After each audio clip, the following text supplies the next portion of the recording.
한 주간 잘 지내셨습니까?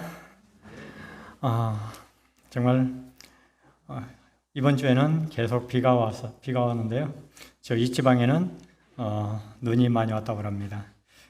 대설주의보가 내리고 이러는데요. 갑자기 날씨도 많이 추워지는 것 같습니다. 모두 건강에 유의하시기 바랍니다. 참 제가 요즘 한 몇 개월 동안 어떨 때 보면 참 하나님을 원망한 적도 참 많았거든요. 왜 우리 교회 사람들, 하나님을 믿는 백성들이 이렇게 질병의 고통 가운데 있고, 또 일부는 교회를 잘 나오던 사람들이 질병으로 인해서 교회를 몇 년째 나오지 못하고 있고, 그 사람들을 위해서 참 매일 기도를 하고 있는데, 그 사람들은 전혀 나아질 기미가 없고, 또 그들이 교회에 나오지 못하고 있고, 이런 걸 바라볼 때 참 왜 하나님을 믿는 백성들이 건강해야 하나님의 일을 할 건데 왜 이런 일이 자꾸 닥칠까? 솔직히 그렇게 한동안 원망도 했었습니다. 그런데 제가 말씀을 준비하면서 친구 이야기를 듣게 되었는데요. 저는 그 친구에게 그러한 일이 있었을 거라고는 전혀 생각지도 못했거든요. 근데 그 친구가 이야기하기를 에덴 요양병원에서 이 부흥회를 하면서 새벽 기도회라 저녁 집회 일을 하면서 하는 말이, 자기가 암 환자였다는 사실을 이야기를 하는 것입니다. 그것도 약 한 3년 반 전에 있었던 이야기라고 하는데요.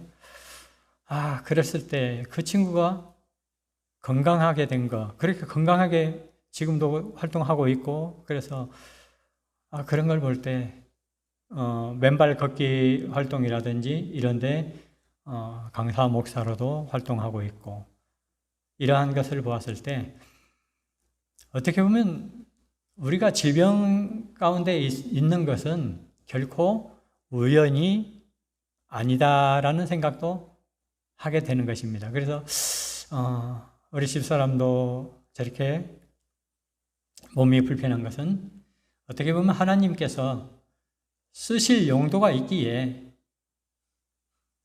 이런 일이 있지 않았나, 이렇게 생각하면서 위로도 해보았습니다.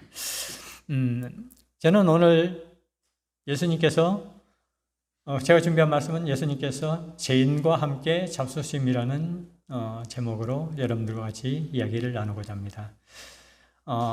누가복음 5장 27절부터 30절 말씀을 한번 같이 찾아보도록 하겠습니다. 저는 링컨의 이야기를 먼저 한번 해보고자 합니다. 여러분, 링컨 하면 어떤 것이 떠오릅니까? 링컨 대통령 하면 뭐가 떠오릅니까? 가장 먼저 떠오르는 게 뭐가 있습니까? 흑인 해방, 또 남북전쟁 승리. 그런데 링컨 대통령이 실패의 아이콘이었다고 생각한다면 여러분들 어떻게 생각하십니까? 링컨 대통령이 우리가 볼 때는 참, 물론 마지막에 암살을 당했지만서도 굉장히 축복받은 사람으로 생각을 할 수 있는데요. 실은 링컨 대통령이 너무나 실패를 많이 해서 친구들이 링컨이 잘못된 생각을 할까 봐서 그의 가정에서 모든 칼들을 다 감추었다는 것이에요. 친구들이 보기에 얼마나 링컨이 실패를 많이 했으면은 친구들이 링컨이 자살할 것을 먼저 염려했을까? 그래서 링컨에 대해서 한번 확인해 봤는데요. 정말 이렇게 실패를 많이 했을 거라고는 생각도 못 했습니다. 한 사람이 링컨에게 이런 질문을 했습니다. 당신은 교육도 제대로 못 받은 시골 출신이면서 어떻게 변호사가 되고 대통령이 되었습니까? 라고 질문을 했습니다. 자, 여러분들에게 이런 질문을 받으면 여러분들은 어떻게 답변하시겠습니까? 우리 최인혁 지사님에게 만약에 최인혁 지사님이 링컨 대통령이었다 생각하고 이런 질문을 받는다면 어떻게 답변을 하시겠습니까? 아버지가 다 해주셨습니다. 또 다른 답변이 있을까요?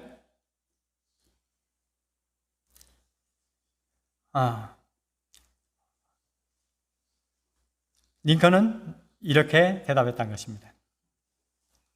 내가 마음 먹은 날 이미 절반은 이루어졌습니다. 라고 대답했다는 것이에요. 내가 대통령이 되겠다 생각했을 때 이미 절반의 대통령이 되었고, 내가 성공하겠다 할 때 절반은 성공을 했고, 또 내가 어떠한 직업을 가지겠다 했을 때 어떠한 그 직업에 대한 성공이 있었다라고 이는 답변했다는 것이에요. 근데 링컨 대통령이 얼마나 비천한 삶이었는지는 한번 우리가 살펴보도록 하겠습니다. 여러분들이 생각할 때 대통령 정도 하려면은 어때요? 공부를 많이 했을 것 같습니까? 적게 했을 것 같습니까? 엄청 많이 했을 것 같죠? 또 대통령 정도 하려면은 그래도 그 과정이 어느 정도 부유해야 공부도 하고 할 거라 생각하시겠죠? 그런데 링컨 대통령은 초등학교를 1년밖에 못 다녔다는 것이에요. 그 아버지는 아주 가난한 농부 출신이고요. 그의 어머니는 미혼모의 딸이었다는 것이에요. 링컨 대통령은 15살이 되어서야 겨우 말을 제대로 하고 글을 읽을 정도 되었고, 16살이 되어서야 글을 조금씩 쓰기 시작했다는 것이에요. 근데 이렇게 비치는 것으로 말하면은 끝나버리면은 스토리가 되지 않겠죠? 그런데 그는 또 9살에 그의 어머니를 잃고 맙니다. 9살에 어머니를 잃었고 15세에 집을 잃고 길거리에 쫓겨나는 신세가 됩니다. 23세에 사업을 시작했는데 쫄딱 망해버립니다. 24세에 주의회 선거에 출마했는데 낙선합니다. 또다시 25세에 사업 파산이 또 한 번 일어납니다. 그래서 그는 빚을 갚기 위해서 17년 동안이나 고생을 했다는 것이에요. 32세에 정부통령 선거에 출마했지만 패배. 35세에 하원 의원에 출마했지만 낙선. 36세에 하원 의원 공천에 탈락. 40세에 하원 의원 재선거 낙선. 47세 상원 의원 선거 낙선. 48세 부통령 후보 지명전 100표 차로 낙선. 50세에 상원 의원 출마 낙선. 자, 이 정도 되면은 어떤 생각을 할까요? 이 정도 실패를 하면 어떤 생각을 할까요? 참 우리가 생각할 때 우리가 만약에 제가 그런 입장이라면은 정말 살고 싶은 생각이 사라질 것 같아요. 하늘마다 되는 게 하나도 없으니까요. 그래서 그의 친구들이 링컨이 실패를 너무도 많이 하니까 링컨이 잘못된 생각을 할까 봐서 그의 집에서 흉기란 흉기는 모두 다 감춰버렸다는 것이에요.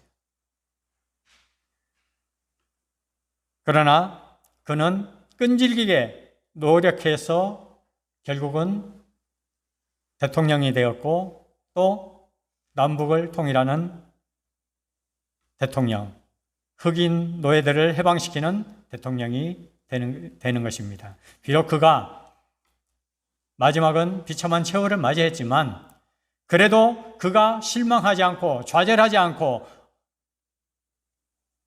하나님을 신뢰하고 살았다는 것을 우리는 머릿속에 두고 한번 생각해 봐야 될 문제인 것입니다. 오늘의 말씀의 총 주제는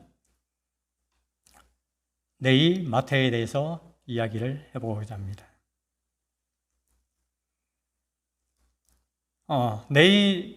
네이라는 이름과 우리가 말할 때 세리 마태, 네이. 여러분들의 세리 네이가 더 머릿속에 와닿습니까? 세리 마태가 머릿속에 와닿습니까? 이 세리 이 마태는 사실 네이 족속입니다. 네이 족속 하면은 어떤 족속입니까? 바로 제사장의 직분을 행하는 족속입니다. 그런 그가 참 그 아버지가 네이라는 이름을 지어 주었을 때는 아마 하나님 안에서 성공하기를 바라서 그러한 이름을 지어 주었을 것입니다. 그런데 네이는 그의 아버지의 뜻대로 나아가지 아니하고 무슨 일을 합니까? 세금 징수원을 합니다. 여러분들 흔히 생각할 때 세금 징수원이 어때서 하고 말할 것입니다. 자, 지금 공무원들 세무서에 근무한다면은 어때요? 그래도 지금의 직업으로서는 성공한 직업 아닙니까? 출세한 직업 아닙니까? 그런데 네이가 있을 때, 즉 예수님의 시대에는 그와 정반대의 생각이 사람들에게 인식이 되어 있는 것이 바로 이 세리입니다. 왜 그럴까요? 대부분의 사람들이 세리의 직분을 가지면서 또 정직하게 살지 못했습니다. 그래서 세례 요한에게 세리들이 찾아와서 선생이여 내가 어떻게 해야 영생을 얻을 수 있겠나이까? 라고 질문했을 때 이 침례 요한이 뭐라고 말했습니까? 너희가 세금을 거둘 때 더 거두지 말고 정상대로 거둬라 하고 권면할 정도로 이 사람들은 부정부패가 심한 삶을 살았던 것입니다. 이들은 정부에서 거두라고 하는 세금보다 약 20% 정도를 더 거뒀습니다. 그래서 자기 생활에 치부를 하는 것입니다. 그래서 세리는 백성들에게 굉장히 천한 직업으로 인식이 되었습니다. 심지어 어떻게 비유가 되냐면은 세리라는 직업은 창녀와 같이 비교가 되는 것입니다. 창녀 뭡니까?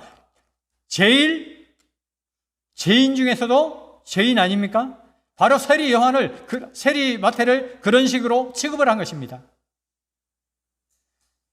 예전에 우리나라가 일제 36년 동안 일본의 식민지로 있을 때 일본 순사 하면은 국민들에게 굉장히 좋지 못한 인상을 가졌죠. 한마디로 일본 순사 하면은 나병 환자처럼 취급한 것이 바로 우리 국민의 정서였습니다. 왜? 그들은 일본의 앞잡이 노릇을 하면서 백성들의 고혈을 짜내고 우리나라의 독립을 위해서 활동하는 모든 사람들을 잡아다가 가두고 이러한 일을 하다 보니 그들은 백성들의 공격의 대상이 되고 조롱거리가 되고 한마디로 일본 순사 또 일본 관료 하면은 백성들이 그를 애면하고 피해 다니고 이러한 것이 바로 우리나라의 역사였습니다. 바로 세리 마태 똑같은 그러한 이치에 있었다는 것을 우리는 기억해야 됩니다. 예수님께서 그러한 세리를 부르셔서 그의 제자로 삼으셨습니다. 마태는 예수님께 부름을 받은 후에 자기의 이름을 네이라는 이름에서 마태라는 이름으로 변경을 합니다. 마태라는 이름은 신실한 자라는 뜻을 가지고 있습니다. 마태는 예수님을 결코 떠나지 않았습니다. 마태는 예수님께 부름을 받았을 때 결코 주저하지 않았습니다. 예수님의 부르심을 받자마자 그는 모든 것을 버리고 예수님을 따랐던 것입니다. 우리에게도 예수님은 말합니다. 너희는 나를 따라오라. 자, 그런데 우리는 어떻습니까? 앞뒤 다 재보고 주님 따라가는 거 아닙니까?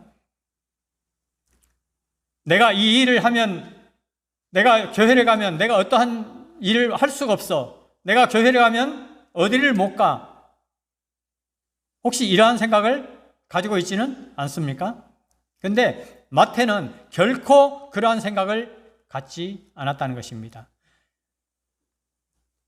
이 네이라는 이름의 뜻 또한 깊은 의미가 있습니다. 네이라는 이름의 뜻은 연결되었다라는 뜻입니다. 누구와 연결됐다? 하나님과 연결되었다. 이 말을 들을 때, 이러한 이름의 뜻을 봤을 때 얼마나 그의 부모가 네이에게 많은 관심을 가졌는지 우리는 생각할 수 있을 것 같습니다.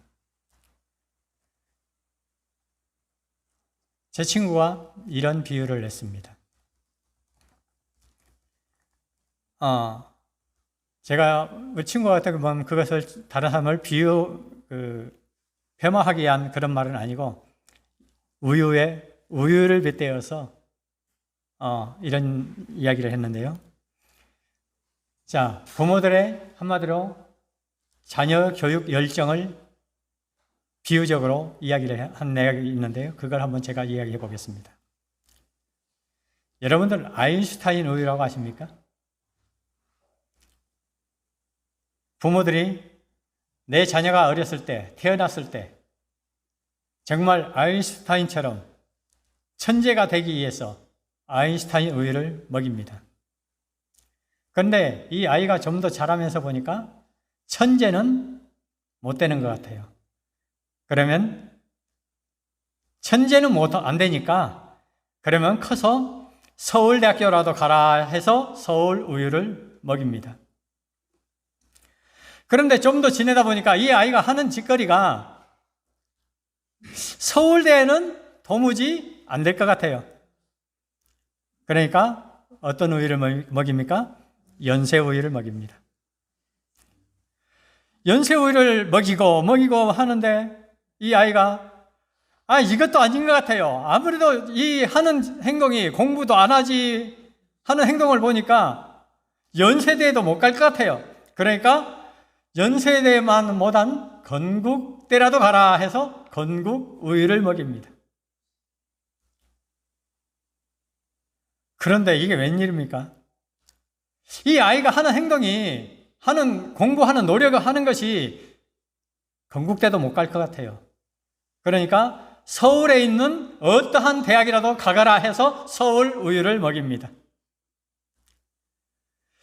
서울에 있는 대학만 가더라도 서울에서 아주 변두리에 있는 대학을 가더라도 그래도 서울에서 대학교 다닌다 하고 큰 소리 칠만 한데 하는 짓거리가 그것도 아닌 것 같아요. 그러니까 이제는 하다못해 지방에 있는 대학이라도 가라 하셔서 저지방 우유를 먹입니다.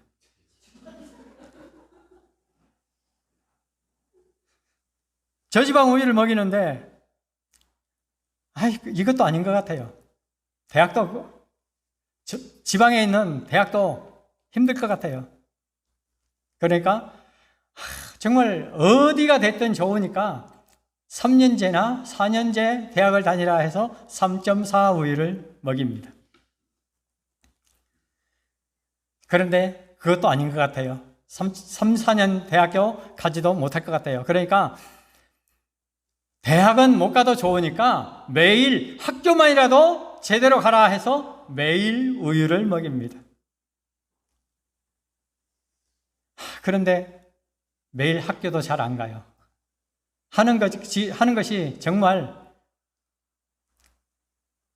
대학은 고사하고 매일 학교 가는 것도 안 되고, 그러니까 이제 모든 걸 포기하고 그냥 매일매일 웃고 살아라 해서 무슨 우유를 먹입니까? 바나나 우유를 먹입니다. 사실 이건 비유적으로 말하지만 우리 부모들이 참 자녀들을 위해서 얼마나 열정을 가지고 공부시키는지를 여기서 우리는 이 비유, 웃음의 비유지만 우리는 알 수 있습니다. 엊그저께 뉴스에 이런 뉴스를 보았습니다.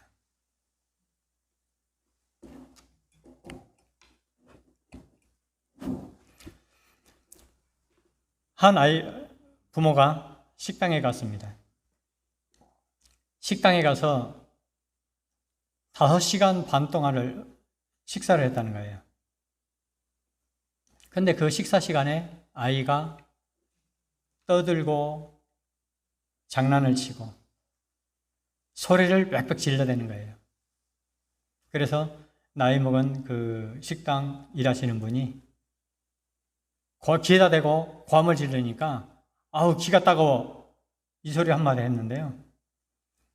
그 부모가 이 70에 가까운 그 식당 일하시는 분의 따귀를 때렸다는 거예요. 내 자식이 한 말을 가지고 왜 그런 말을 하느냐 해가지고, 근데 이 사람의 나이는 약 한 30대 후반 내지 40대 초반밖에 안 된다는 거예요. 근데 자기 부모와 같은 사람의 따귀를 식당 안에서 때렸다는 거예요. 이와 같이 내 자식을 조금만 뭐라 해도 못 참는 것이 바로 우리 부모들의, 요즘 세대의 부모들의 일부분이 있는 것 같습니다. 그래서 그래도 자기의 잘못을 인정을 하지 않고 결국은 경찰이 오고, 그래서 경찰서까지 가서 조사를 받고 했다는 이야기를 들었습니다. 참 우리 부모들이 내 자식이 잘 되기 위해서 엄청난 노력들을 한다는 것을 우리는 알고 있습니다. 그러나 그 자식의 교육도 잘못된 교육은 결코 용납될 수 없는 것입니다. 우리가 정말 그 자식을, 내 자식이 귀하면 귀한 만큼, 옛말에 우리 속담 있지 않습니까?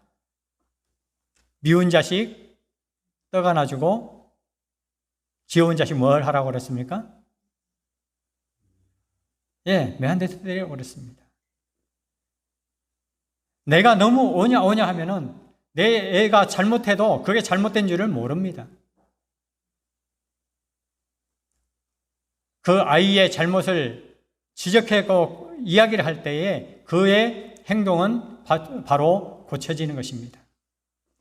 그와 만큼 이 네이의 부모도 네이가 잘 되기를 바라서 네이라는 이름을 지어 주었습니다. 그런데 네이가 한 직업은 바로 남에게 천대받고 멸시받은 세리라는 직업인 것입니다. 우리는 정말로 이 네이가 예수님의 부르심을 받고 예수님께서 그의 집에서 식사를 하실 때에 바리새인들이 수군거리는 내용을 우리는 알고 있습니다. 너희 선생은 어찌하여 죄인과 같이 먹느냐 하고 비아냥거렸습니다. 그때 예수님이 뭐라고 그랬습니까? 내가 부르러 온 것은 의인이 아니요 죄인을 부르러 왔노라 라고 말하고 있습니다. 예수님께서 오신 것은 잘나고 부자고 이러한 사람을 부르러 오신 것이 아니고 정말 제일 밑바닥의 인생, 죽을 수밖에 없는 인생, 우리를 부르시기 위해서 저 하늘 보좌를 버리시고 이 땅에 내려오셔서 우리를 구원해 주신 것입니다. 이미 우리는 구원을 받았습니다. 그러면 우리가 할 수 있는 것은 무엇입니까? 이제는 예수님의 보호의 손길에서 나가지 않는 것입니다.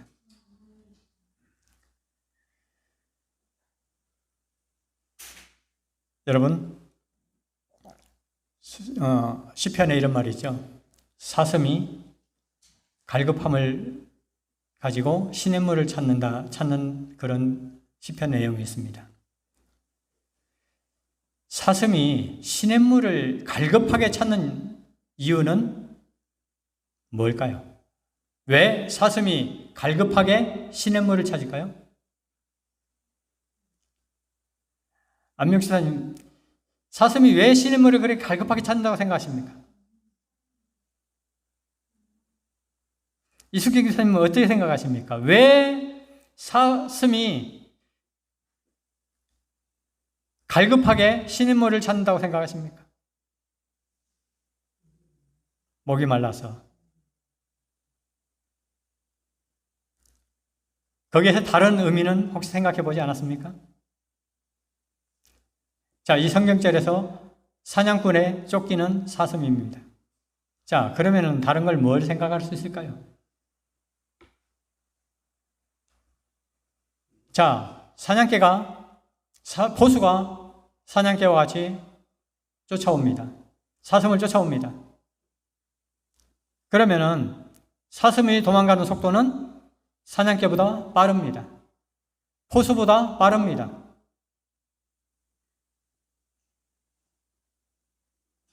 그런데 사슴이 잡힙니다. 왜 잡힙니까? 사슴이 잡히는 이유는 뭡니까? 자, 사냥꾼보다도 빠르고 사냥개보다도 빠른데 사슴이 잡히는 이유는 뭡니까? 예, 흔적을 남기기 때문에 잡히는 것입니다. 자, 그럼 여기서 답이 나오는 거 아닙니까? 사슴이 시냇물을 갈급하여 찾는 것은 목이 말라서도 찾는 거지만 자기의 생명을 보호하기 위해서도 찾는다는 것을 우리는 생각해 보아야 하는 것입니다. 왜? 시냇물에 몸을 담금으로 인해서 무엇을 지울 수 있습니까? 자기의 흔적을 지울 수가 있기 때문입니다. 사단이 우리를 삼키려고 매일매일 우리를 쫓아옵니다. 우는 사자와 같이 우리를 쫓아옵니다. 그럼 우리가 할 수 있는 것은 무엇입니까? 그냥 단순히 무리바 샘물처럼 그 물을 하나 마시기 위해서 하나님께 갑니까? 우리가 무리바 샘물을 그 물 한 방울 마시기 위해서 하나님께 가는 것은 결코 아니라는 것입니다. 우리가 하나님께 가는 이유는